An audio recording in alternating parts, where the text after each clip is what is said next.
O título da palestra de hoje à noite é Agendas Secretas, porque é exatamente sobre isso que fala. Fala sobre agendas secretas. Nas palestras anteriores, nós falamos sobre a origem das sociedades secretas e como elas são controladas. Nós vimos que elas se originaram de Babilônia e promoveram o cabalismo e também as sociedades secretas islâmicas. Os ismaílis, os karmatitas, os fatimitas, os druzas e os assassinos. Nós ainda não lidamos com esses últimos. Do cabalismo veio eventualmente o gnosticismo, que substitui a Jesus Cristo por um Messias universal que hoje é chamado de Cristo cósmico. E este Cristo cósmico não tem nenhum dos atributos bíblicos de Jesus Cristo para que seja aceitável ao mundo. Todos terão que aceitá-lo. Isso significa que Jesus Cristo, mesmo entre os cristãos, terá que ser trazido ao nível do Cristo cósmico para acomodar todos os que querem ser iguais a Ele. De acordo com Eliphas Levi, o gnosticismo foi fundado por Simão Mago. Ele era um feiticeiro que se disfarçava de cristão. Ele se batizou, mas foi repreendido por Pedro por querer comprar o Espírito Santo. Assim, um disfarce de cristianismo cobria o gnosticismo. Dessa filosofia, eventualmente, se formalizaram os cavaleiros templários dentro de um grande sistema religioso que promovia essa antiga filosofia. Em outras palavras, eles eram promotores do segredo do gnosticismo. Eles tinham ligações muito íntimas com as sociedades islâmicas. E vimos que, eventualmente, os cavaleiros templários foram suprimidos pelo rei da França. No entanto, muitos deles escaparam para a Espanha, onde o rei da Espanha lhes deu a sua proteção, e eles floresceram ainda mais, e seus ritos e rituais e graus foram perpetuados em organizações subsequentes. Assim, os templários nunca morreram de fato. O conhecimento secreto templário foi mantido vivo em um círculo interno chamado Rosa Cruz, supervisionado pela ordem jesuíta. A ordem jesuíta, então, criou a maçonaria, como nós vimos em uma palestra passada. A maçonaria é o assim chamado braço protestante, embora não seja nenhum braço protestante. Ela é um braço internacional para causar as mudanças que são necessárias para o estabelecimento do reino escuro. Portanto, hoje à noite nós vamos dar uma olhada na maçonaria. Vamos olhar atrás dos bastidores para ver o que ela realmente é. Muitos dos maçons, de fato, não têm a menor ideia do que seja a maçonaria por trás dos bastidores. Vocês vão se lembrar que Gary H.K., em seu livro A Rota para a Ocupação Global, deu uma explicação semelhante. Ele também fala do cabalismo, do gnosticismo, dos cavaleiros templários, mas ele não enxerga a conexão jesuítica, que é um poder militar que controla todas as coisas. Ele diz que a maçonaria controla o marxismo, as sociedades políticas secretas da Europa, a elite bancária internacional e também, de modo assustador, o Concílio Mundial das Igrejas. Agora, não sou eu que estou falando isso. Quem está falando é um figurão da maçonaria. As sociedades teosóficas, juntamente com muitos cultos, constituem o que é conhecido como o movimento da nova era. E o movimento da nova era é muito maior do que supomos. Não são apenas uns poucos esotéricos atuando. É um sistema que pretende unir o mundo inteiro e o Concílio Mundial de Igrejas desempenhará um papel importante nesse mecanismo. Então, é muito importante que saibamos o que a maçonaria representa. A camada exterior da maçonaria propõe se unir a qualquer religião que seja importante em uma área.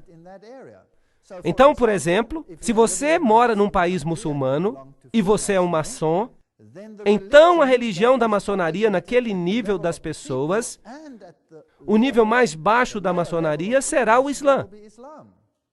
Se você está vivendo num ambiente judaico, então, claro, a religião será o judaísmo.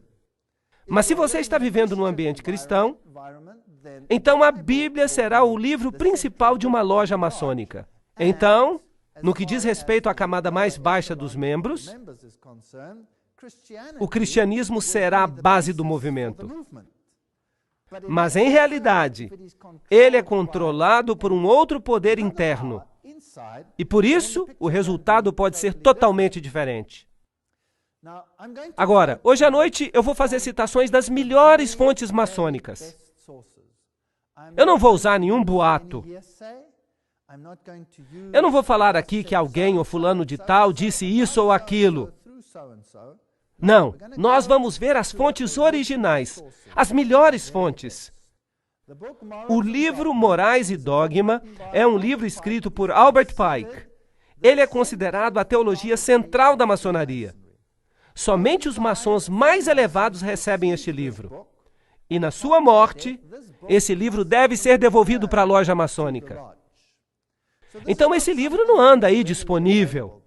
Hoje você pode ir para a internet e comprar Morais e Dogmas, mas você não vai receber o verdadeiro livro, a não ser que você conheça alguém cujo parente maçom tenha morrido e o livro não tenha sido devolvido. E depois de algumas gerações, alguém encontra esse livro, e é por isso que existem algumas cópias flutuando por aí. Ali você consegue encontrar a informação original. No meu próprio caso, eu tenho muitos documentos maçons porque o meu sogro estava no grau mais elevado da maçonaria. E quando ele morreu, eu herdei muitos dos seus livros. E quase ninguém hoje tem esses livros. E nas minhas pesquisas durante muitos anos, eu li esses livros para que eu entendesse tudo da boca do próprio cavalo. Então, se você está zangado comigo pelo que eu estou dizendo hoje à noite, lembre-se, eu não estou dizendo nada. Eu só estou citando. E você pode decidir se é do jeito que eu estou falando ou não. Em Morais e Dogma, a maior fonte da maçonaria, na página 870, está: os templários, como todas as outras sociedades secretas, têm duas doutrinas, uma oculta e outra revelada aos mestres, que se chama joanismo. A outra, pública, se chama catolicismo romano. É bem direto. Então, há uma doutrina que está sendo ensinada às massas, e as massas são os não iniciados. Marx é quem os chama de massa. Eles também são chamados de catecúmenos, são chamados de goium, são chamados de todos os nomes pejorativos. Agora, a camada externa, o ensinamento dos templários ao povo, é o catolicismo. E eles, então, dão uma aparência de que são muito religiosos e fingem adorar o crucifixo da religião, mas por dentro eles têm outra religião. A religião que se chama joanismo. Agora, nós temos muitas ordens de São João hoje em dia, muitas ordens. São grandes organizações que têm grandes catedrais de São João. E algumas coisas estranhas acontecem ali. Vocês verão à medida que eu continuar. Nós temos a peregrinação de São João, por exemplo, vocês sabem. Nós podíamos continuar, mas eu não quero entrar em muitos detalhes aqui. Todas essas organizações, que são filantrópicas, parecem estar fazendo uma coisa muito boa. Elas administram hospitais, elas doam grandes quantidades de dinheiro aos pobres, elas administram até hospitais para crianças, para os aleijados do mundo. E são filantrópicas. É difícil atribuir alguma coisa negativa para organizações que parecem fazer tanto bem. E então este é o melhor disfarce que você pode usar para não ser descoberto. Então, todas as vezes que você vê o joanismo, supostamente oriundo de João Batista, tem as suas suspeitas. Então, há duas doutrinas, uma de dentro e outra de fora. Moraes e Dogma, página 820, diz: os templários foram acusados de cuspir em Cristo e negar a Deus em suas festas, de graves obscenidades, conversas com demônios femininos e a adoração de um ídolo monstro. Agora, nós falamos sobre isso na palestra passada. O término do drama é bem conhecido. Nele, Jacques de Molay e seus seguidores pereceram nas chamas. Mas antes de sua execução, e quem fala é a maior fonte da maçonaria, o chefe da ordem condenada organizou e instituiu o que depois veio a ser conhecido como a maçonaria escocesa, hermética ou oculta. Nós não podemos ter uma fonte melhor do que esta. Então, de acordo com Albert Pike, a maçonaria continuou o legado dos templários. Na escuridão de sua prisão, o grande mestre criou as lojas metropolitanas, em Nápoles para o Oriente, em Edimburgo para o Ocidente, em Estocolmo para o Norte e em Paris para o Sul. As iniciais do seu nome, JBM, são encontradas na mesma ordem nos primeiros 3 degraus e são uma prova muito coerente de que, de fato, esse foi mesmo o princípio da maçonaria moderna. Então, os templários não morreram de fato. Eles estão vivos. Em realidade, no rito de York, que é um nível templário, está tudo lá. O 32º grau da maçonaria, o sublime príncipe do segredo real, esse é o mais alto nível da maçonaria escocesa. Há um grau superior, no entanto, o 33º grau, mas esse é um grau de honra. Então, o mais elevado grau da maçonaria é o 32º. De novo, Moraes e Dogma. A ciência antiga dos antigos magos foi escondida sob as sombras dos antigos mistérios. Ela foi imperfeitamente revelada ou desfigurada pelos gnósticos. Eles não mostram uma figura total e se imagina que sob a obscuridade que cobre os crimes dos templários, encontram-se enigmas envoltos que parecem impenetráveis nos ritos da alta maçonaria. Vocês entenderam isso? Veio direto da boca do cavalo. O mistério dos magos antigos e as sombras dos mistérios antigos estão presentes e são conhecidas nos níveis mais altos da maçonaria. Nenhum nível inferior sabe sobre isso. Eles vêm até a loja maçônica e eles pensam que é uma sociedade cristã. Bem, pelo menos com um sabor cristão. Pensam que é uma loja cristã e que são uma irmandade para fazer coisas boas aos outros. Bem, aqui está San Salvador. Esta aqui é em Maiorca, onde os templários, é claro, encontraram a proteção dos reis espanhóis. E se você vai a uma sede templária, você vai encontrar altares em igrejas. Lembrem-se que os templários eram uma ordem da Igreja Católica Romana, como os jesuítas são hoje. A ordem mais poderosa dentro da igreja. Então eles eram a mais poderosa ordem para controlar não apenas os aspectos militares, porque eles eram cavaleiros, mas eles também controlam os aspectos financeiros. E a águia de cabeça dupla faz parte do pacote desse simbolismo. As duas cabeças do deus Janus, uma cabeça olhando para frente e a outra cabeça olhando para trás. Se você entrar nas outras igrejas, você vai ver também altares. Ali está, acima do altar das igrejas de Maiorca. Agora, isso é o Rosa Cruz. A rosa é um símbolo dessa divindade. Agora, eu não me incomodo muito com símbolos. Se eu tivesse que ficar incomodado com cada símbolo que eu vejo, eu teria que jogar fora minha casa ou qualquer coisa que seja fabricada. Porque os símbolos estão em tudo. Nós estamos vivendo neste mundo, mas nós não temos parte neste mundo.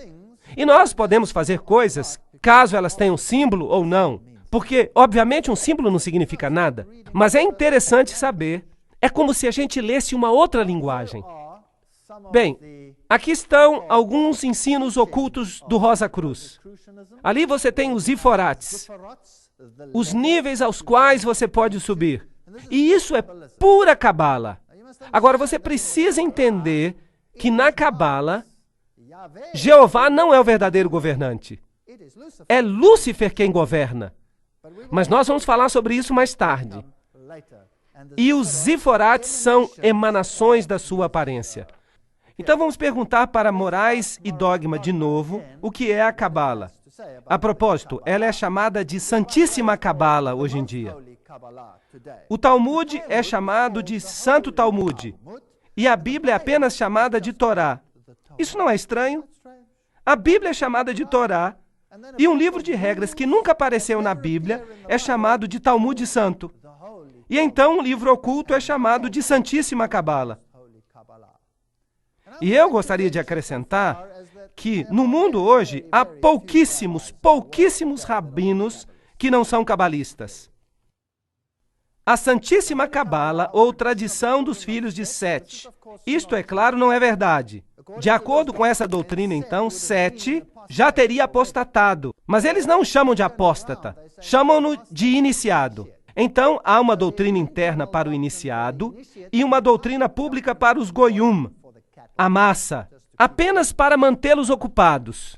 A tradição dos filhos de Sete foi levada da Caldeia por Abraão, ensinada ao sacerdócio egípcio por José, recuperada e purificada por Moisés, escondida sob os símbolos da Bíblia, revelada pelo Salvador a São João. Aí você tem de novo o joanismo, e foi colocada inteira sob figuras sagradas análogas àquelas da antiguidade no Apocalipse daquele apóstolo. Bem, agora vejam como eles estão virando a coisa. Abraão, José, Moisés, todos foram iniciados. Mas o que eles ensinaram ao povo foi lixo, vamos colocar dessa forma, para mantê-los felizes e para mantê-los desinformados. Mas internamente eles tinham uma outra doutrina. Agora, claro que isso não é verdadeiro, porque foi Moisés que escreveu a Torá. E tudo que eles creem se opõe à Torá. A Cabala, aquele livro, vira a Torá de cabeça para baixo, tornando-a ocultismo. As três luzes da loja maçônica são símbolos para nós do poder, sabedoria e bondade de Deus. Dos três primeiros Evirotes, as emanações dessa deidade. De acordo com a Cabala, então a Cabala desempenha um papel muito importante nessa história. Vamos continuar a ler. Toda loja maçônica é um templo da religião. Mas eles dizem que não é um templo de religião. Mas aqui, Morais e Dogma diz, é um templo de religião. E suas técnicas e instruções em assuntos religiosos é a verdadeira religião revelada a nós pelos patriarcas antigos. Perceberam como eles estão fazendo com que os patriarcas antigos sejam ocultistas para vender isso para o povo, é claro. E isso a maçonaria ensinou por muitos séculos e vai continuar ensinando por muito tempo. Vamos fazer mais perguntas e vamos pedir aos maçons que respondam. E as fontes que nós vamos usar são as melhores fontes maçônicas. Vamos pedir aos maçons que nos deem respostas que sejam apenas para os mais altos graus. E Albert McKay escreveu a Enciclopédia da Maçonaria. Você não pode ter uma fonte melhor do que essa. A maioria das melhores lojas, as grandes lojas maçônicas, tem a Enciclopédia da Maçonaria. E ele era um maçom de grau 33. Isso significa que ele era um iniciado. Será que a maçonaria é uma organização cristã? Se a maçonaria fosse simplesmente uma instituição cristã, os judeus e os muçulmanos, os brahman, os budistas, não poderiam fazer parte da sua iluminação. Portanto, não é uma instituição cristã. Então, o que a Bíblia está fazendo lá? Ela é um símbolo, como vimos, dos três primeiros Iforates. A maçonaria é ou não cristã? A maçonaria não é cristã, nem um substituto do cristianismo. Então, o que ela é? De acordo com Morais e Dogma, a religião e filosofia da maçonaria é rejeitar todas as especulações inúteis do Zen da Vesta, da Cabala, dos gnósticos e das escolas. Então, em outras palavras, a Cabala é a religião da maçonaria. Mas a Cabala é usada de tal forma que as pessoas creiam de que o que eles acreditam é na Bíblia. A maçonaria é uma busca da luz. E essa busca nos leva diretamente, como você percebe, à Cabala. Naquela antiga e pouco compreendida mistura de absurdo com filosofia, o iniciado encontrará a fonte de muitas doutrinas. Todas as igrejas verdadeiramente dogmáticas, e isso inclui o budismo, o islamismo, o hinduísmo, todas elas, saíram da Cabala e retornam a ela tudo científico e grandioso nos sonhos religiosos dos Illuminati. Ou seja, os iluminados, os seguidores de Lúcifer. Jacob Boehme, Swedenborg, São Martinho e outros, tudo vem da Cabala, a qual todas as associações maçônicas devem seus segredos e seus símbolos. Bem direto. Não pode haver dúvidas a respeito disso. O verdadeiro maçom não se limita à religião. Ele não pode dizer que ele é cristão, ou muçulmano, ou judeu. Ele percebe pela divina iluminação da loja que, como maçom, sua religião deve ser universal. Cristo, Buda, Maomé, o nome significa pouca coisa, pois ele reconhece somente a luz e não quem carrega a luz. Ele a adora em qualquer templo. Ele se prostra diante de qualquer altar, seja no templo, na mesquita ou na catedral, percebendo que a verdadeira compreensão é aquela que vem da verdade espiritual. Quem falou isso foi Manly Palmer Hall, em As Chaves Perdidas da Maçonaria. Vocês percebem como é que o Concílio Mundial das Igrejas entra numa coisa assim? Ele tenta unir os líderes religiosos. Será que isso está fazendo sentido agora? Será que parece familiar? Bem, vamos continuar.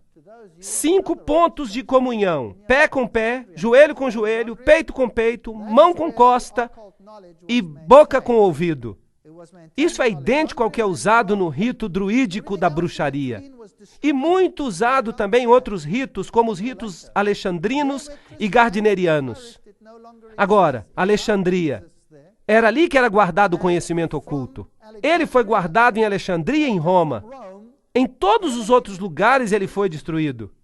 E nós vamos mostrar isso mais tarde. No lugar onde o cristianismo começou, ele não mais existe. É o Islã que está lá. E de Alexandria e mais tarde de Roma veio a nova religião. Passar um nome secreto ou um mantra de boca a boca é a prática mágica antiga refletida na palavra hebraica Cabala. Então, essa é uma religião secreta. Agora, então por que a Bíblia King James está sobre o altar? A maçonaria não tem nada a ver com a Bíblia. Ela não foi fundada sobre a Bíblia, pois se tivesse sido, a maçonaria seria outra coisa. Resumo de Lei Maçônica, página 207 a 209. Então por que a Bíblia está lá? Como um símbolo. Mas, e Deus? E seu Filho Jesus Cristo? A humanidade total, então, é o único Deus pessoal. Aqui, de novo, nós temos maçons elevados revelando essa informação. A humanidade. Vocês já ouviram falar no Manifesto Humanista? É o humanismo em geral, certo? Essa é uma citação fascinante de Morais e Dogma. Eu li esse livro todo, e é o livro mais grosso que eu já li na minha vida. Eu não recomendaria que ninguém o lesse. É uma monotonia. Mas vejam, a Bíblia é considerada nele uma parte indispensável da mobília de uma loja maçônica cristã. Agora, isso está em itálico no original, somente porque ela é o livro sagrado da igreja cristã. O Pentateuco hebraico, numa loja maçônica hebreia, e o Corão, numa loja muçulmana, devem estar sobre o altar. Só um deles, e mais o quadrado e o compasso, que, entendidos corretamente, são as grandes luzes pelas quais o maçom deve andar e trabalhar. Qual, então? Qual dos 3 é a grande luz? Bem, você tem 3 escolhas. Pode ser a Bíblia, pode ser o Pentateuco, pode ser o Corão. Eu não vou revelar hoje à noite, mas eu vou explicar uma coisa. A maçonaria ensina que a redenção e a salvação estão no poder e na responsabilidade do maçom individual. Salvadores como Irão Abif, eles têm um ritual chamado a ressurreição de Irão Abif. Salvadores como Irão Abif podem e vão mostrar o caminho, mas os homens devem sempre seguir e demonstrar por si próprios seu poder para se salvar, para construir seu tecido espiritual do seu próprio modo. Todo homem, em sua essência, é seu próprio Salvador e Redentor, pois se ele não conseguir se salvar, ele não será salvo. Percebem? Agora está ficando mais claro. Nós precisamos de Jesus Cristo nesse sistema? Claro que não. Um autor maçônico, Pearson, admite: a lenda maçônica permanece por si mesma, sem o apoio da história ou de qualquer outra tradição. E nós prontamente reconhecemos em Irão Abif, aquele que simbolicamente é levantado dos mortos, quando um maçom, em seu ritual, é chamado de dentro do caixão para se levantar e receber nova vida. Nós reconhecemos a Osíris dos egípcios, o Mitra dos persas, o Baco dos gregos, o Dionísio da fraternidade dos artífices e o Átis dos frígios, cuja paixão, morte e ressurreição eram celebradas por esses povos respectivamente. Assim, em outras palavras, a antiga religião, que contrafez a religião de salvação de Jesus Cristo, é a religião da maçonaria. Então, é uma velha religião pagã que tem uma nova divindade. Agora, como é que nós sabemos se eles tinham o mesmo ritual pelo qual Jesus passou? Como nós sabemos qual é o certo? A resposta é o livro de Daniel, no capítulo 8 e 9, que dão o momento preciso quando o Messias nasceria e as circunstâncias. E é por isso que os judeus colocaram uma maldição em qualquer um que entender as 70 semanas. Porque então você descobriria quem é o verdadeiro Messias. Por isso, nenhum desses se qualifica para Messias, porque nenhum desses foi predito na Bíblia. Assim, se nós olhamos ao seu simbolismo, nós vamos descobri-lo lá. Vocês verão o obelisco, que é um símbolo do órgão masculino de Osíris, que se perdeu e foi disseminado. E Ísis o juntou e construiu a parte que faltava. Mas não vamos entrar em muitos detalhes agora. Ela acabou ficando grávida e deu à luz a Horus. E aqui nós temos o egípcio. Percebe-se aqui a Torá, os 10 mandamentos. Vejam os candelabros. Vejam as pirâmides. Este é o culto egípcio. Vejam a adoração do sol. Tudo isso no seu simbolismo. Aqui está o ritual da ressurreição de Irão Abif. E aqui está o livro, a história da maçonaria. Notem o símbolo na parte de cima. O olho que tudo vê, que é também o símbolo dos jesuítas. Lembram-se na palestra anterior que nós mostramos que a ordem jesuíta criou a maçonaria? Escreveu os seus rituais e lhes deu as citações. Tudo o que foi feito. Vocês podem olhar isso na palestra anterior. E é por isso que eu não vou repetir isso. Aqui está o simbolismo que eles usavam.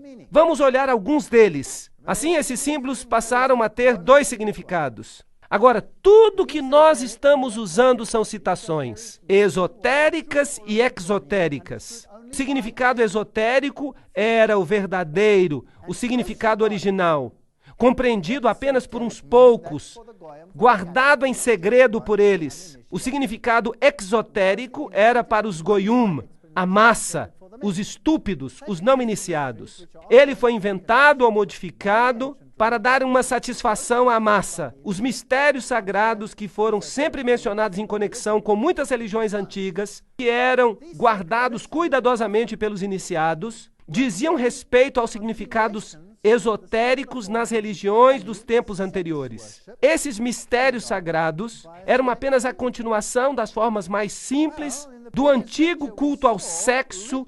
Na palestra anterior, nós vimos rituais nos quais as pessoas andavam nuas nas florestas. E até presidentes dos países que governam o mundo hoje. Nós vimos isso na palestra anterior, nada mudou. Os maçons iniciados, eles também estão enganados? Que vamos falar dos pobres maçons? Vamos à melhor fonte do mundo. Morais e Dogma, página 819. Os graus azuis. Esses são os 3 primeiros graus da maçonaria. São como se fossem o pátio do pórtico do templo.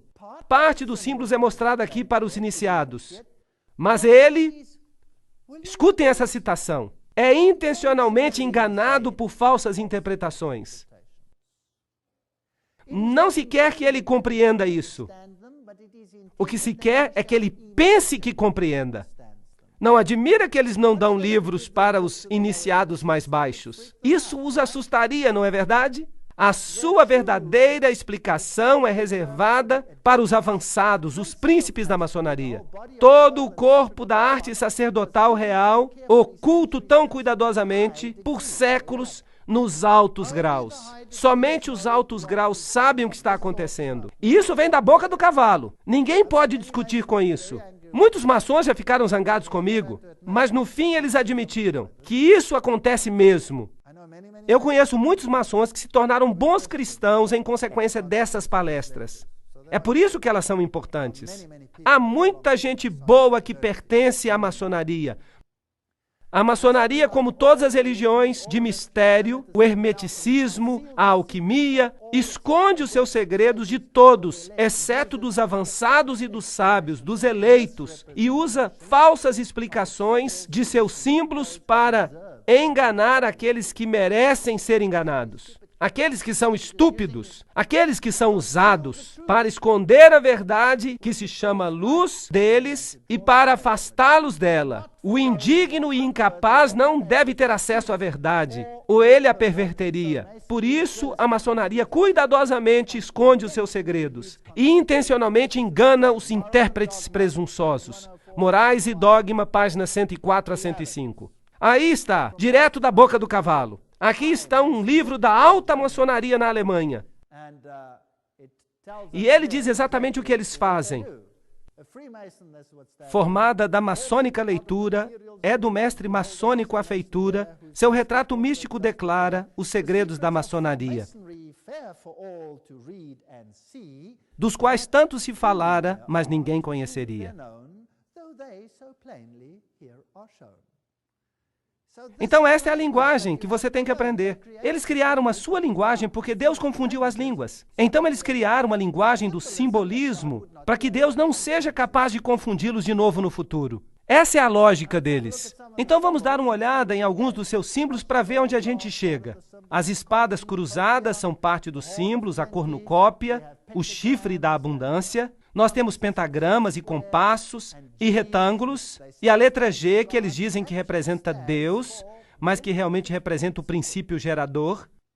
É um órgão masculino, e o órgão feminino, porque só assim que você consegue procriar. Este representa o masculino e este representa o feminino. Agora, se nós voltarmos às outras religiões, se formos à China, por exemplo, nós vamos ver o Deus Sol, que é o equivalente, em outras palavras, de Ísis e Osíris. Eles estão aqui.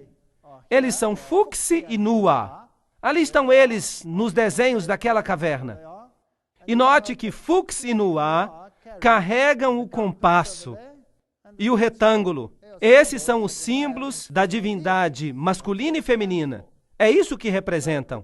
E nas catedrais do mundo, isso é interessante. Essa aqui está sendo restaurada. Mas quem a restauraria? O nome da companhia é Air. Mas o que isso nos diz? Que tipo de companhia é essa? É uma companhia maçônica. Aqui você tem o avental. E o avental tem vários símbolos nele. Ali está o sol e a lua, as estrelas ao redor, e o compasso e o retângulo. E é claro, ali escondida está a letra M. E há um sigma do lado. E é claro, a maçonaria começa em todas as línguas do mundo com a letra M. Mas nós não vamos entrar em todos os detalhes. Eu só quero mostrar alguns deles. As chaves são muito importantes. Você as encontra em todos os sistemas religiosos. Os taus místicos são também importantes. Pombos com folhas de oliveira na boca e outros símbolos. Todo esse simbolismo vem da maçonaria. E martelos e foices são parte do simbolismo da maçonaria. Vocês sabem onde eles ocorrem também, não sabem? E você pode colocar este quadrado ou na forma de foice ou em outra forma. O olho que tudo vê, é claro. O pentagrama e o pentágono são muito comuns. Esses são símbolos ocultos. Hoje há edifícios inteiros que são construídos como pentágonos. Sabiam disso? E então você tem, é claro, a figura do joanita, São João, assim chamado, que realmente é um símbolo de outra coisa. E há o X, e então a cruz. O que você notou na cruz? É uma cruz de cabeça para baixo, símbolo da vitória sobre Jesus Cristo. Nós vamos dar mais detalhes sobre isso daqui a pouco. Aqui, martelos e foices e cruz de cabeça para baixo, e Gs e todos os tipos de coisas interessantes. O sol, a lua, as estrelas, tudo isso é simbolismo. Agora, se você quer traçar o primeiro e o segundo grau e outros, há também um vasto simbolismo aqui. O sol, a lua, as estrelas. E se você intercalar esses, então você obtém hexagramas e pentagramas. A estrela está no Oriente. E dizem ao não iniciado que se trata da estrela de Belém. Mas há aqui, é claro, um problema se você usar a sua lógica. Os magos vieram do Oriente e eles caminharam na direção da estrela. Então, onde deveria estar a estrela de Belém? Deveria estar no Ocidente, mas há uma outra que estava no Oriente. E é por isso que a Bíblia condena as orações dirigidas ao Oriente, certo? Porque essa representava o Deus Sol. E essa estrela do Oriente não é outra senão Sírio, a mais brilhante estrela do céu. O luminário, o iluminado, é um símbolo de Lúcifer. Qual que é o planeta mais brilhante do céu?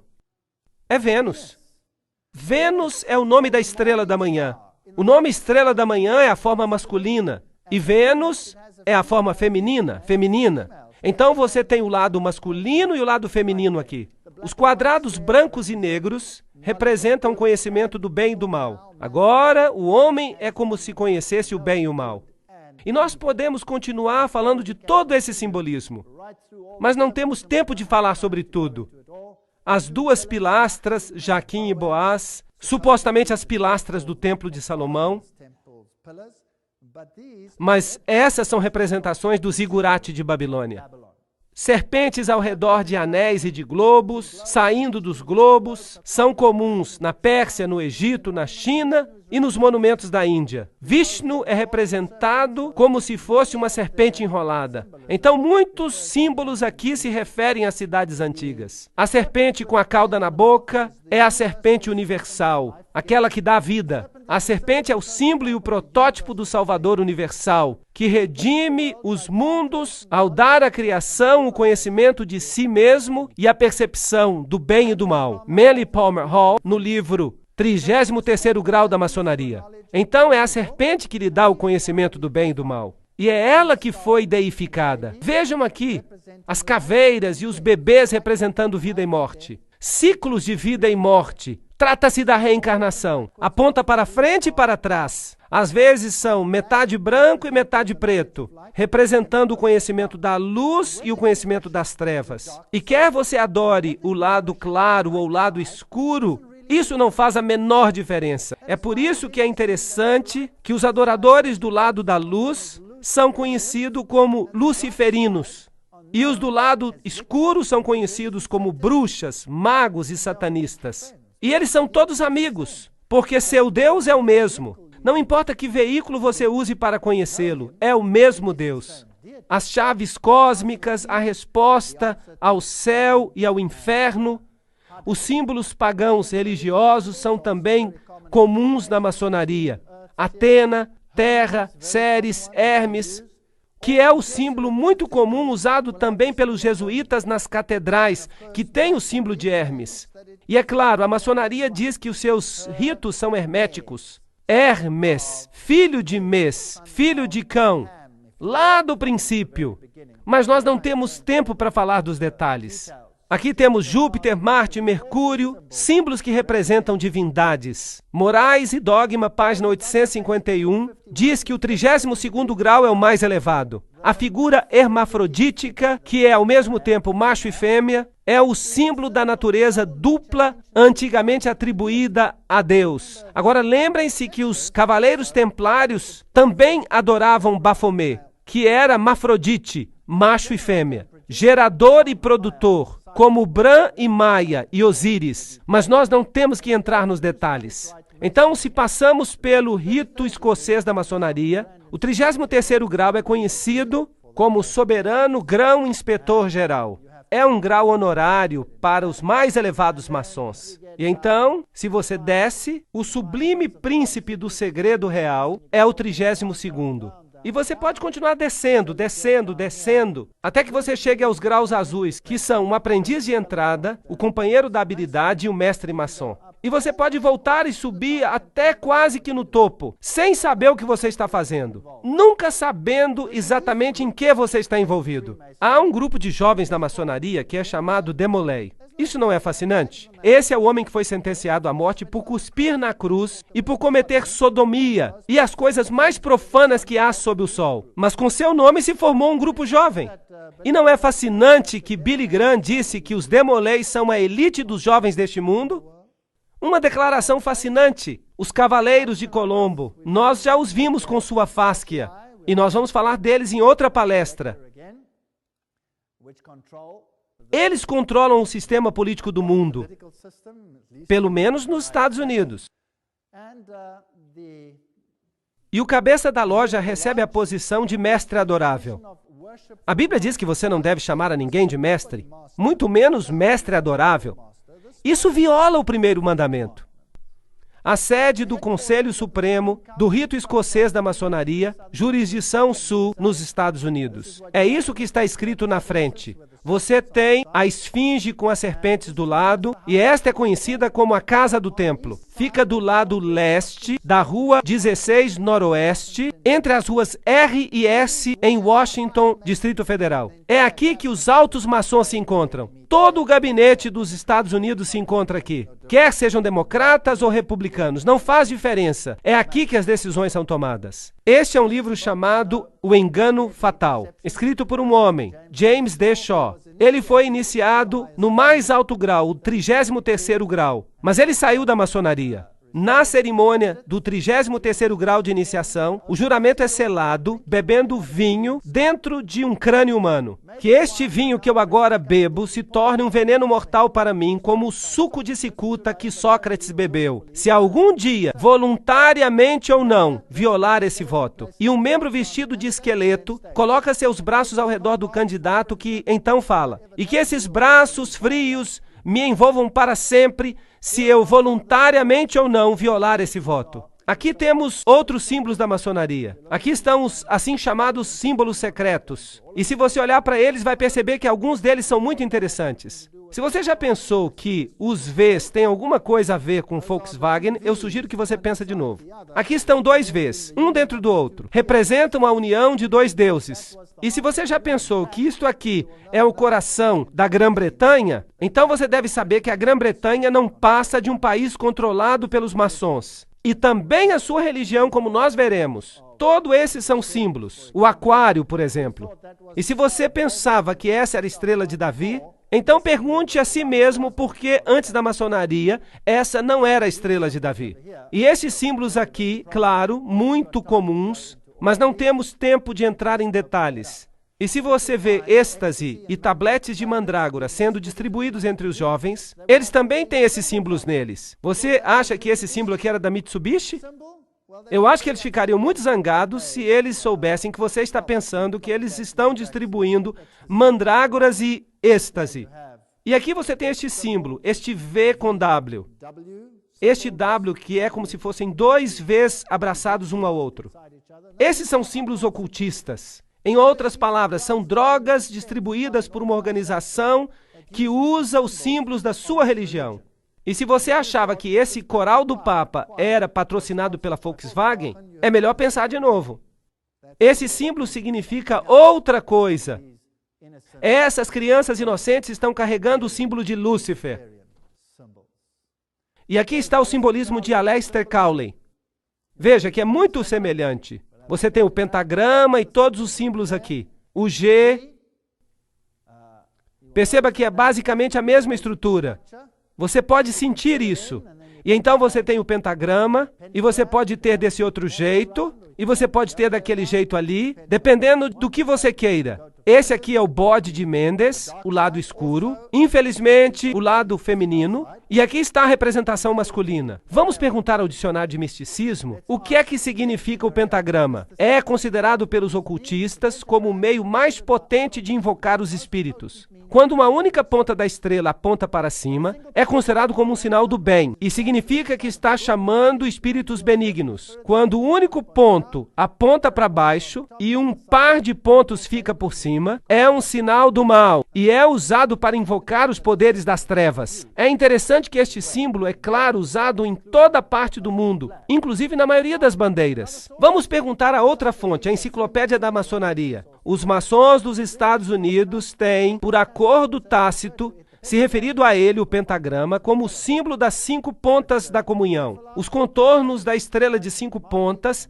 são os mesmos que aqueles do pentalfa ou Pitágoras. Na ciência da mágica, o pentalfa é chamado de pentagrama misterioso e sagrado. O pentagrama na estrela dos magos. Então, isto é ocultismo. Você tem masculino e feminino, bem e mal, Adão, Cádmo, todos esses símbolos. O homem divino. E agora nós chegamos ao ponto onde nós vamos começar a revelar o que eles são de fato. E que Deus nos ajude, enquanto continuamos nesta estrada, a descobrir qual de fato é a agenda secreta da maçonaria. Agora vamos entrar nos ensinos da maçonaria de fato. Nós olhamos apenas a estrutura básica. Leiam essa declaração. É muito mais importante que os homens tentem se tornar Cristos do que crer que Jesus era Cristo. Que citação direta! O Catecismo da Igreja Católica, este aqui, o Catecismo da Igreja Católica de Nova York, 1995, página 129, diz o seguinte: pois o Filho de Deus se tornou homem para que nós pudéssemos nos tornar Deus. O Filho unigênito de Deus, querendo que partilhássemos de sua divindade, assumiu a nossa natureza para que ele, feito homem, pudesse nos tornar deuses. Maravilhai-vos e alegrai-vos. Nós nos tornamos Cristo. Agora, nem todo o catecismo vai falar isso. Por isso, não procure isso no seu catecismo. É essa edição que fala isso. Porque esse é um catecismo para o círculo interno. Não se esqueçam disso. Manly Palmer Hall, no 33º grau da maçonaria, diz: o homem é Deus sendo feito. O hinduísmo ensina isso através de várias encarnações. E o budismo ensina isso, que eventualmente, através do nirvana, você se torna um com a divindade. Um outro escritor maçônico escreve: aquietai-vos e sabei que eu sou Deus, que eu sou Deus. O reconhecimento final de que tudo está em tudo, a unidade do eu com o cosmos, a percepção da divindade do eu. Então isso é o oposto do que a Bíblia ensina no começo. O pecado levaria à morte, mas a serpente disse: certamente não morrereis, sereis semelhantes a Deus. Então esta é a linguagem da serpente, não é a linguagem de Deus. Aqui está Lúcifer ensinando, não é Deus que está ensinando. O homem perfeito é Cristo e Cristo é Deus. Esta é a primogenitura e o destino de toda a alma humana. J.D. Buck, Maçonaria Mística. Note esse simbolismo de novo. Você pode tirar o hexagrama dele. Você pode girá-lo e colocá-lo na frente do carro, se você quiser. Um triângulo com uma ponta para baixo representa a divindade e é chamada de o triângulo da divindade, ou o triângulo da água. Com uma ponta para cima é chamado triângulo da terra, o triângulo da pirâmide, ou o triângulo do fogo. E este emblema simboliza o homem divino e perfeito. Então, quando uma religião usa esses triângulos no cabalismo, elas estão dizendo: nós somos divinos. Por isso que a estrela de Davi significa: na tua cara, Deus, nós somos divinos. Esta é uma declaração terrível que eu estou fazendo aqui hoje à noite. Esta é uma declaração terrível. Com a ponta para cima, o triângulo equilátero representa Shiva, o destruidor, e representa a chama que levanta da pira funerária em direção ao céu. Este símbolo é familiar aos maçons de vários graus, principalmente do 30º grau. Notem que quanto mais alto o grau, mais o iniciado fica sabendo. Isso falou Ward em Maçonaria e os Deuses Antigos. Portanto, Shiva é o Deus que está aqui representado. Então, quando você vê um símbolo assim, não é tão simples quanto parece. Aqui está Kilburn Platt mostrando os pontos turísticos históricos de Ohio. Isso declara que todos são dedicados à maçonaria. A águia de cabeça dupla, já falamos sobre isso. O grau 32º faz da águia de cabeça dupla seu emblema particular e, é claro, também o grau 13º. Neste símbolo venceremos, está escrito aqui. A cruz maltesa, também a coroa com a cruz nela, são símbolos maçônicos. E você descobrirá este símbolo em muitas igrejas, especialmente em igrejas pentecostais. Então você tem vários graus de comaçonaria. Por exemplo, este é o símbolo usado pela Ordem da Estrela Oriental, que é uma maçonaria feminina, mas ela é administrada por maçons homens. A maçonaria é geralmente uma irmandade branca, mas comaçonarias acomodam membros negros e mulheres. Então, para o não iniciado, parece que a raça branca é suprema. Mas uma vez que você chega a uma iniciação mais elevada, a história é diferente. Nimrod era adorado branco ou preto. Ali está o caos criado entre as raças. Então você tem a Ku Klux Klan, que é anti-negra. E você tem organizações que são igualmente anti-brancas. Isso é chamado de pensamento dialético. Lembram-se do princípio de Hegel? Você cria fricção entre as raças para que você possa ter a síntese no final e causar uma nova ordem mundial. Então, para unir as raças, a melhor coisa a fazer é criar caos entre as raças, até que a dor da separação seja maior do que a dor da unidade. Você consegue entender o pensamento dialético de Hegel? Ele é doentio, mas é brilhante. E não importa que você tenha que sacrificar milhares de vidas para alcançar seu objetivo, porque o fim justifica os meios. É realmente uma doutrina horrível. Então, se você vai até uma comaçonaria, este é o símbolo da comaçonaria. Será que os seus símbolos, palavras e expressões são também encontradas no ocultismo? Sim, claro que são. São usados na Aurora de Ouro e em outras sociedades, como já falamos. Aqui está a Ordem da Estrela Oriental. Aqui está o seu centro principal, a sede mundial, também conhecida como Templo Internacional. Ela fica em Washington, Distrito Federal. Esta aqui é a maçonaria da Sala do Príncipe. Esta é a maçonaria negra. Geralmente, nem os próprios maçons conhecem todas essas suborganizações. Mas quando você sobe nos escalões da maçonaria da Sala do Príncipe, então você se encontra com os Cavaleiros Templários lá em cima. Os Cavaleiros Templários. E isso lhes diz algo. Eles realmente usam esses nomes. Esses estão aqui. Esta é a sua própria página. Isso aqui não é nada premeditado. E os indivíduos mais altos no mundo negro, por exemplo, são maçons da Sala do Príncipe. Querem que eu mencione o nome? Nelson Mandela, se você está interessado. É assim que se parecem. Então não existe uma coisa como uma irmandade branca. Mas cada um desses grupos não recebe a informação individual. Esses são os níveis. Esses são os níveis da maçonaria e você pode preenchê-los. Os níveis de fato variam de acordo com a fonte. Esta aqui é a revelada por Ayn Rand, que era a namorada de Philip Rothschild. Ela cometeu suicídio. O humanismo é o nível mais baixo. São os maçons que não têm aventais. A YMCA, todo o movimento dos escoteiros, etc. Eles formam parte de organizações maçônicas. O Rotary, o Lions. O Lions, por exemplo, trata-se de Janus, o deus de duas cabeças. São todos símbolos. E essas são as boas organizações que parecem fazer coisas boas. Os maçons azuis, que são os maçons de João, fiquem com medo quando vocês ouvirem esse nome. O rito de York, o rito escocês, o comunismo, o B'nai B'rith, a maçonaria judaica, o Conselho dos 500, o Conselho dos 33. O Conselho dos 500 é também conhecido como Bilderbergers, o Concílio dos 13 e o mais alto nível que nós vimos, no qual o papado está envolvido, porque os jesuítas controlam todos eles. Aqui está o Papa à frente dos escoteiros mirins. E essa é a organização oficial, a fachada para as outras organizações. E ninguém sabe nada disso, então não os acuse. Mas olhem o simbolismo e você vai encontrar o simbolismo maçom lá. Vocês percebem? Há mulheres maçons que são muito importantes, claro. Helena Petrovna Blavatsky, fundadora da Sociedade Teosófica, Annie Besant, Alice A. Bailey, e Alice A. Bailey com seu marido, Foster. Ele era um maçom de 32º grau e parte de uma comaçonaria.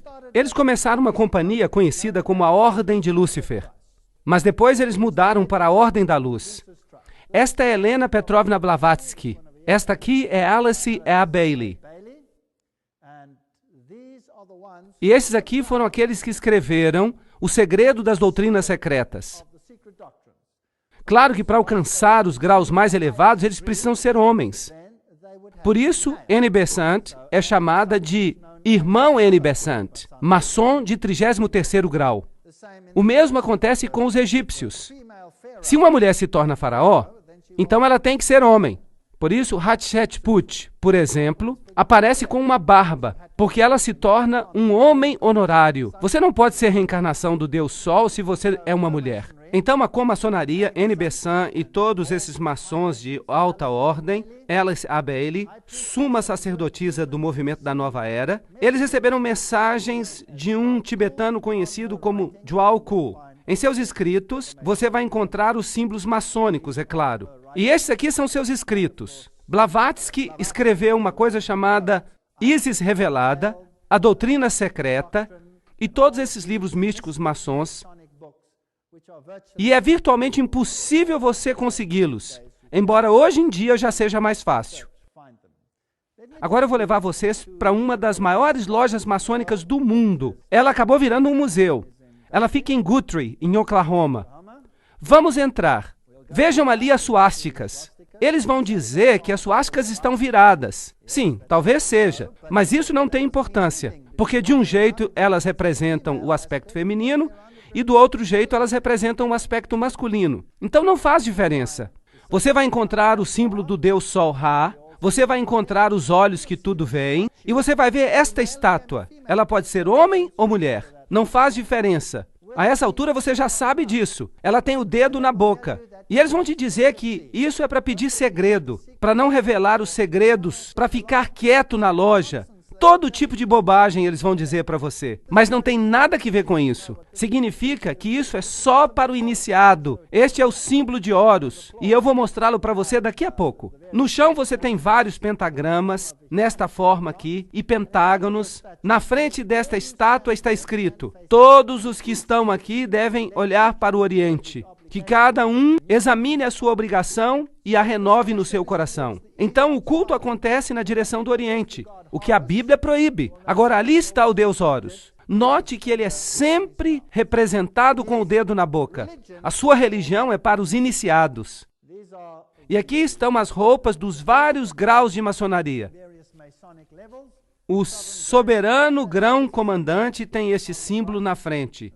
E ali você tem o soberano grão-comandante Henry Clausen. E esse é o símbolo de Baphomet. Baphomet é o deus andrógeno. E você ficaria surpreso de saber onde Baphomet aparece hoje em dia. Eu vou mostrar isso nas próximas palestras. Claro que ele também está nesse edifício aqui, que é a sede do Conselho da Mãe Suprema do mundo, em Washington, onde a Constituição para a nova ordem mundial já foi escrita, bem aqui. Esse aqui é Baphomet, e esse é o simbolismo usado também por Alice A. Crowley. Na loja você vai ver IHS. Eu já mostrei que esse é o simbolismo da ordem jesuítica. Isis, Horus e Sete. Esta janela de vidro fumê fica clara durante o dia e fica escura à noite. Uma técnica muito especial. E se você sabe que Osíris foi adorado como preto e como branco, então isso explica essa história. Há aqui uma sala egípcia com todo o simbolismo que vai com ela. Também tem uma sala assíria, porque ela representa todas as religiões antigas. Esta aqui é a estátua de Albert Pike. É chamada de Loja Albert Pike, número 162. Estudar e buscar interpretar corretamente os símbolos do universo é a obra do sábio e do filósofo. Decifrar a escrita de Deus, Albert Pike disse. Agora, aqui está o livro Morais e Dogma. Eu escaneei para que as pessoas não pensem que eu estou falando fofoca. Elas precisam ver que eu tenho o livro. E toda citação que eu faço vem diretamente dele. No rito escocês, a coroa e o cetro simbolizam o domínio do homem sobre si mesmo. Nós somos deuses. Nós não precisamos de ninguém que nos ensine o que fazer. A história do pensamento do homem é a única história que vale a pena estudar.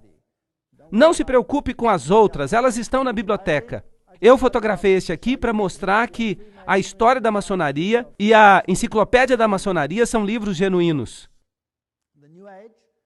A revista da Nova Era foi substituída pela revista do rito escocês. E aqui está um símbolo do qual nós já falamos antes. Somente no próprio homem ele pode encontrar a felicidade duradoura. Nós somos nosso próprio Salvador. E de novo nesta loja, Jacques de Molay é honrado. Aqui o Rosa Cruz, a cruz na rosa.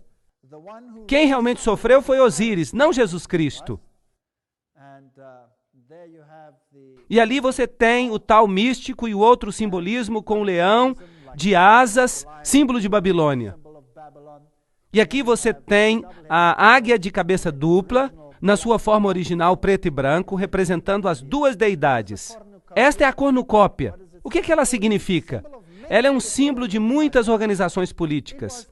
É o símbolo da organização que expandiu e usou o apartheid, pois é um símbolo do Partido Nacional na África do Sul. Essas coisas são interessantes, mas o que significam? Vamos perguntar o significado da cornucópia. A cornucópia, ou chifre da abundância, era um duplo simbolismo sexual. O chifre era masculino e a parte de dentro era feminina. O fruto de dentro simbolizava a produtividade da mulher. É um símbolo sexual da união de Ísis e Serape. Agora, quando você olha para esses deuses, lembre-se que Horus, Ísis, é ela que fica perto da serpente. E no catolicismo, Maria que fica perto da serpente. E também Dionísio como criança, tudo é a mesma coisa. Esses deuses vêm no hexagrama e no hexágono, etc. Eles aparecem no quadrado. Este é o deus Harpócrates, se você prefere, ou Horus. Ali está a cornucópia na mão dele, mas o dedo está quebrado, o dedo que fica na boca, como sempre. Aqui está uma outra loja maçônica, dentro você vê o mesmo simbolismo. Você tem os sinais de Yin e Yang, lá no teto. Esta é a sala azul. Há somente 3 luzes na loja, porque o norte é o lugar da escuridão. Agora, se você conhece a Bíblia, você sabe que o norte é onde fica o trono de Deus. Será que o norte pode ser a fonte da escuridão? É porque tudo aqui fica de cabeça para baixo. E as várias salas usadas pelo rito escocês e pelo rito de York, etc. Há sempre 2 pilares, representando Joaquim e Boaz. Em cima deles você vai ver os signos do zodíaco. Ali estão. Isso lhe mostra o que de fato é. A astrologia é uma ciência que exige o respeito do estudioso, apesar de sua designação como uma arte negra. É, de certo modo, uma ciência da reflexão, uma ciência oculta. Esta ciência foi conhecida na antiguidade como a arte da adivinhação, enciclopédia da maçonaria. Portanto, a astrologia é exaltada na maçonaria, embora a Bíblia a condene, certo? Dessa ciência, muitos dos nossos principais emblemas são tomados. A própria loja é uma representação do mundo. Ela é enfeitada com imagens do Sol, da Lua e das estrelas. Nós podemos estudar todos esses símbolos astrológicos e vamos descobrir que representam a adoração fálica, uma parte importante dos mistérios. Essas são todas fontes maçônicas. A sala vermelha, as cerimônias de iniciação da maçonaria, elas são idênticas a que Loyola apresentou ao Papa. Então, elas vêm diretamente dos rituais jesuíticos. E a pompa e a grandeza da loja você vai encontrar representada nos parlamentos do mundo todo. Esses símbolos são muito comuns. Vocês vão ver muitas organizações que os usam. Os atletas usam. Sabem por quê? Porque as companhias de esportes e as superestruturas esportivas são todas controladas pela maçonaria. Até os sinais dos surdos e mudos, e eu vou mostrar isso. Mas vamos ficar fiéis às fontes. Então vamos perguntar-lhes diretamente. Nós vimos esse simbolismo. Nós vimos o que sugerem. Nós podemos descobrir por nós mesmos se pesquisarmos. Mas a maioria das pessoas não faz isso. Então vamos perguntar a um maçom de grau bem elevado. Diga-nos diretamente, o que você adora? Qual é o Deus da maçonaria? O que é mais absurdo e mais ímpio do que atribuir o nome de Lúcifer ao diabo? Isto é, ao mal personificado. O Lúcifer intelectual é um espírito de inteligência e amor. É o Paráclitos, o advogado. Não é interessante? É o Espírito Santo. O Lúcifer físico é o grande anjo do magnetismo universal. Portanto, para eles, Lúcifer é o Espírito Santo. Lúcifer é o Paráclitos. Ele é o advogado. A Bíblia diz que nós temos um advogado e esse é Jesus Cristo. Lúcifer representa vida, pensamento, progresso, civilização, liberdade, independência. Lúcifer é o Logos, a palavra, a serpente, o Salvador. Isso está na doutrina secreta de Helena Petrovna Blavatsky, páginas 171, 225, 255 do volume 2. Eu tenho esse livro em casa. Se você não quer crer, eu posso lhe enviar uma Xerox. Este é Satanás, que é o Deus de nosso planeta, o único Deus. Essas são citações bem diretas. Não há como fugir delas. Vamos a Albert Pike diretamente. Maçom de 33º grau. Lúcifer é o portador de luz. Nome estranho e misterioso para se dar ao espírito das trevas. Lúcifer é o filho da manhã. É ele quem carrega a luz. E com seu esplendor intolerável, ele cega as almas fracas, sensuais e egoístas. Não duvide disso. Então quem é o Deus da maçonaria? Lúcifer. Albert Pike, em Morais e Dogma, diz: o diabo é a personificação do ateísmo, da idolatria. Para os iniciados, ele não é uma pessoa, mas uma força. Vocês se lembram da frase que a força esteja com você? Eu vi isso num filme. A Bíblia diz, e não se maravilhem, pois Satanás mesmo será transformado num anjo de luz, em 2 Coríntios. Agora vamos entrar nos detalhes. Esta é a instrução aos 23 concílios superiores do mundo, dadas em 1889, e elas dizem o seguinte: Albert Pike, o chefão da maçonaria escocesa e o escritor da Bíblia da maçonaria. O que devemos dizer para as multidões é que nós adoramos a Deus. A vocês, soberanos grãos inspetores gerais, anotem esta citação. Eu vou falar mais devagar aqui. A vocês, soberanos grãos inspetores gerais, nós dizemos isso para que vocês possam repeti-lo aos irmãos do 32º, 31º e 30º graus. Notem que ele diz possam. Ele não diz que eles devem fazê-lo. Ele diz que vocês podem ao 32º, 31º e 30º graus. A religião maçônica deveria ser, para todos nós iniciados dos graus mais altos, mantida na pureza da doutrina de Lúcifer. Se Lúcifer não fosse Deus, será que Adonai, o outro Deus, que chamam de Jesus, cujas obras se provam cruéis, pérfidas e cheias de ódio para os homens, será que ele teria trazido o dilúvio e destruído Sodoma e Gomorra, aquela ótima cidadezinha que parece com São Francisco? Ele a teria destruído? Vocês acreditam nisso? Sim, Lúcifer é Deus e, infelizmente, Adonai também é Deus. Porque a luz não pode existir sem as trevas, blá, blá, blá, blá. Alguma pergunta? Em que nível um maçom fica sabendo o que ele adora? No 30º, 31º, 32º e no 33º graus. Um maçom do 33º grau sabe o que adora. Sim ou não? Está claro? E se eu pudesse lhe mostrar quem são os maçons do 33º grau? Será que isso mudaria a sua opinião? De, uau, que coisas maravilhosas eles fazem, para, tem alguma coisa errada aqui. Sim ou não? Vocês acham que isso é importante? E se você descobrisse que os maiores pregadores do mundo são maçons de 33º grau? Como você reagiria a isso? E se você descobrisse que os melhores políticos do mundo são maçons de 33º grau? Os maiores políticos do mundo, como você reagiria? Será que isso afetaria a sua percepção? O verdadeiro nome de Satanás, os cabalistas dizem, é Jeová, ao contrário. Pois Satanás não é um Deus negro, mas uma negação de Deus. Para os iniciados, ele não é uma pessoa, mas uma força. Albert Pike, Morais e Dogma, página 102. A concepção de Deus. A Cabala imagina que Deus seja uma luz muito oculta. Albert Pike, Morais e Dogma, página 740. Aqui está uma invocação dirigida ao Imperador Lúcifer. Imperador Lúcifer, mestre e príncipe dos espíritos rebeldes, eu te conjuro a que saias da tua morada, em qualquer parte do mundo que estejas, e que tu venhas até aqui comungar comigo. Quando o maçom aprende que a chave do guerreiro é a própria aplicação do dínamo da força viva, ele aprendeu o mistério da sua arte. As energias de Lúcifer estão às suas mãos. E antes que ele possa dar um passo para frente ou para cima, ele precisa provar sua habilidade de aplicar essa energia. Ele deve seguir os passos do seu ancestral, Tubal-Caim. Esse é um nome interessante, mas nós não temos tempo para entrar nos detalhes. Tubal-Caim, com a força do Deus da guerra, transformou a sua espada em um arado.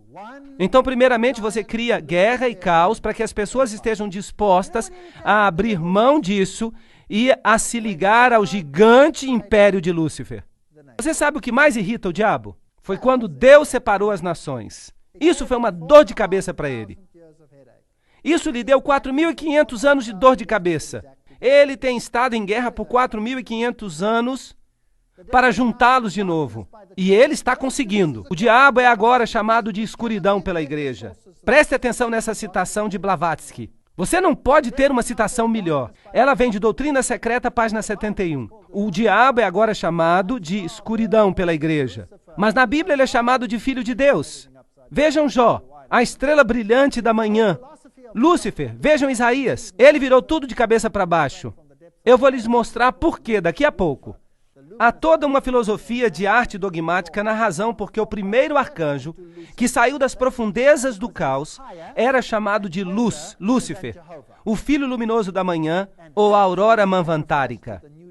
Ele foi transformado pela igreja no Lúcifer, ou Satanás, porque ele é mais elevado e mais antigo do que Jeová, e tinha que ser sacrificado em benefício do novo dogma. Então, o que o não iniciado obtém é a doutrina da Bíblia, mas o iniciado vira tudo de cabeça para baixo. O diabo é o verdadeiro Deus, e Jeová, Yahvé, é o vilão.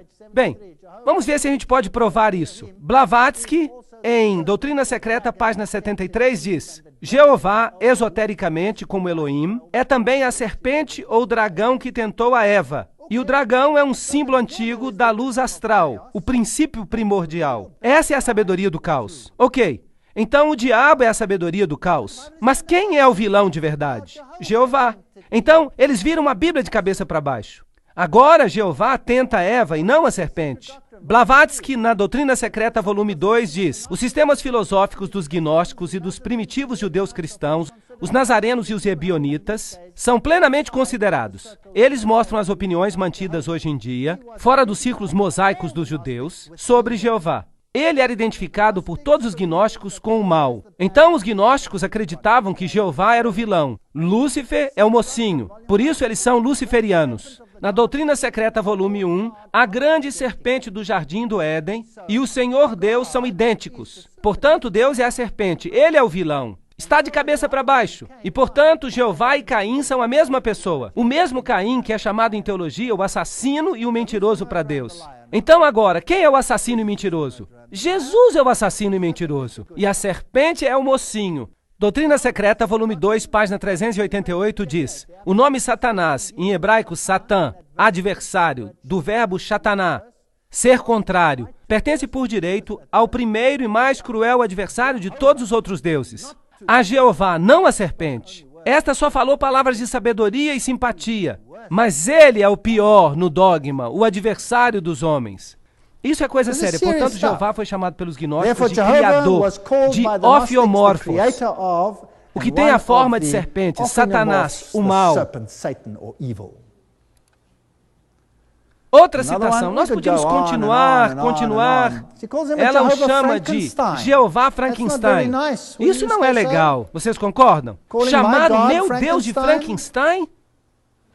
The Kabbalists Os cabalistas dizem que o verdadeiro nome de Satanás é Jeová de cabeça para baixo. E eu vou lhes contar na minha palestra sobre o islamismo uma coisa que vai deixá-los acordados. Satanás não é um Deus negro, mas a negação da divindade branca. Agora, preto e branco aqui não tem nada a ver com a cor da pele. Tem que ver com iluminação. E à medida que continuamos, eu vou mostrar para vocês uma coisa interessante. Jeová, mesmo o interno, sabe. Jeová se torna Saturno. E Miguel e seu exército se tornam Satanás e os anjos rebeldes. Portanto, Miguel significa aquele que é o que Deus é Satanás e seus anjos. E Lúcifer e seus anjos está estabelecendo o seu reino aqui embaixo. A minha Bíblia diz que Miguel é o príncipe que se levanta pelo povo. E que ele se levantará e derrotará o inimigo. Certo ou errado? Então, eles viraram a doutrina de cabeça para baixo. Miguel passa a ser simplesmente Jeová, um dos espíritos subordinados na melhor hipótese. Eles odeiam a Jesus Cristo. Assim como os templários, eles cospem na cruz.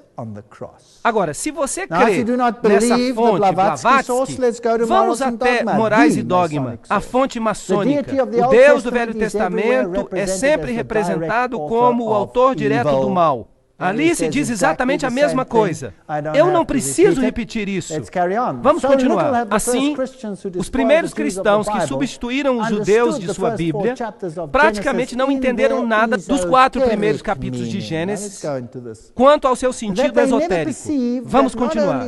Eles nunca perceberam que não apenas se pretendia o pecado nessa desobediência, mas que de fato a serpente era o próprio Senhor Deus, que apareceu como Office, o Logos, o portador da sábia criatividade divina, ensinada à humanidade para que eles também se tornassem criadores.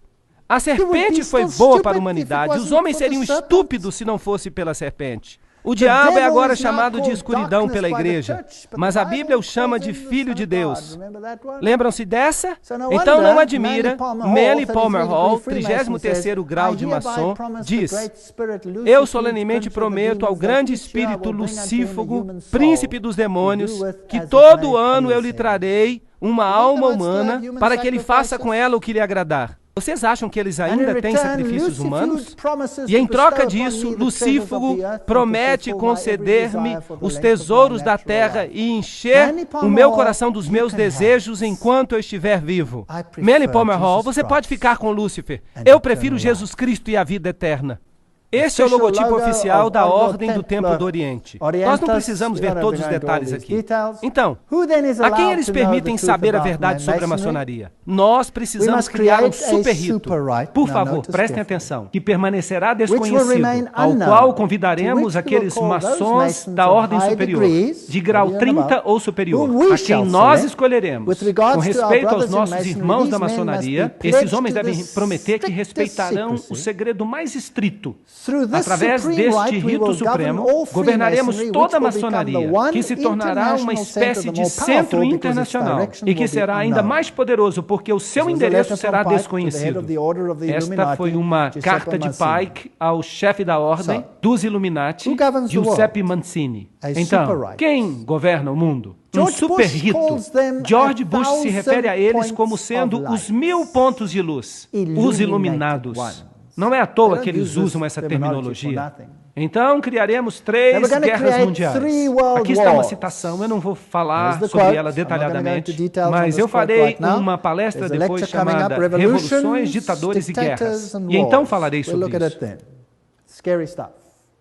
Então nós vamos ver uma coisa bem assustadora. Ordo ab caos é o seu lema. Isso significa a ordem que vem do caos. O símbolo que eles usam é a fênix levantando-se das cinzas.